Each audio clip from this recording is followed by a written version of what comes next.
Keď vás niekedy chytí chuť zlepšiť si svoju angličtinu, nemčinu, španielčinu alebo akýkoľvek jazyk sa učíte a poviete si, že treba na tom zapracovať, tak čo vám napadne ako prvé? Pravdepodobne to budú slovíčka. Slovíčka sú veľmi dôležitá súčasť jazyka, sú to základné stavebné kamene, ktoré keď nepoznáme, tak vlastne nevieme ani nič rozumieť, ani nič povedať. Odkiaľ čerpať slovíčka, aby učenie bolo čo najefektívnejšie? Po A. Z prirodzeného jazyka, teda z čítaných textov a z videných videí.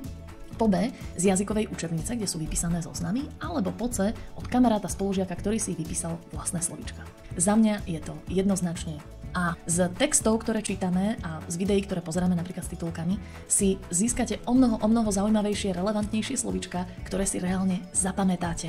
Veľa ľudí robí tú chybu, že pracuje so zoznamami a myslí si, že to je skrátka. Kamarátka sa učila angličtinu a v škole si vypisovali slovíčka. Daj mi zošit a ja sa idem učiť tieto slovíčka. Takúto predstavu má veľa ľudí a myslí si, že to je skrátka, ale v skutočnosti si tým veľmi predĺžujete celý ten proces a uvidíte sami na sebe, že to nefunguje. Vy tie slovíčka sa viete nabifliť, ale nebudete vedieť použiť tie slovíčka v praxi, pretože vám chýba kontext.